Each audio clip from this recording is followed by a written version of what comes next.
วิธีการปิดรหัสธุรกรรมใน XRTrade ในกรณีที่เราลืมเนาะเราจะปิดได้จังใดเราบ่จำเป็นต้องไปแจ้งซัพพอร์ตนะเพื่อปิดรหัสธุรกรรม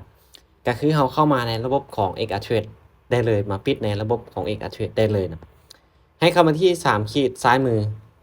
แล้วเข้ามาที่โปรไฟล์ปึ๊บแล้วเลื่อนลงมาเนาะเลื่อนลงมาจะเห็นคำว่ารหัสผ่านธุรกรรมเรากดปิดเลยในที่นี้มันจะให้เราใส่รหัสผ่านและก็ใส่รหัสยืนยันที่ส่งไปทางอีเมลและใส่รหัส2 เอกหลังจากที่ใส่รหัสผ่านแล้วเนาะเราก็กดส่งรหัสยืนยันไปทางอีเมลอีกครั้งนึง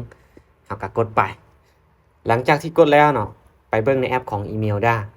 มันจะได้ส่งข้อความมาทางแอปของอีเมลของเราโอเคมันส่งมาแล้วเนาะปึ๊บส่งมาแล้วเราก็มา copy เอาและคัดลอกเอาเลยเนาะคัดลอกเอาลิงก์เอารหัส6ตัวเนี้ยไปวางใส่ปึ๊บวางใส่บนนี้และตัวนี้ก็คือใส่รหัส 2FA เดี๋ยวไป copy เอารหัส 2FA มาใส่เนาะโอเคในเมื่อถ้าหากว่ารหัส 2FA มันรู้สึกว่าน่าจะบ่ทันเราก็รอเอาตัวใหม่ปึ๊บตัวใหม่ขึ้นมาแล้วก็ copy มาวางใส่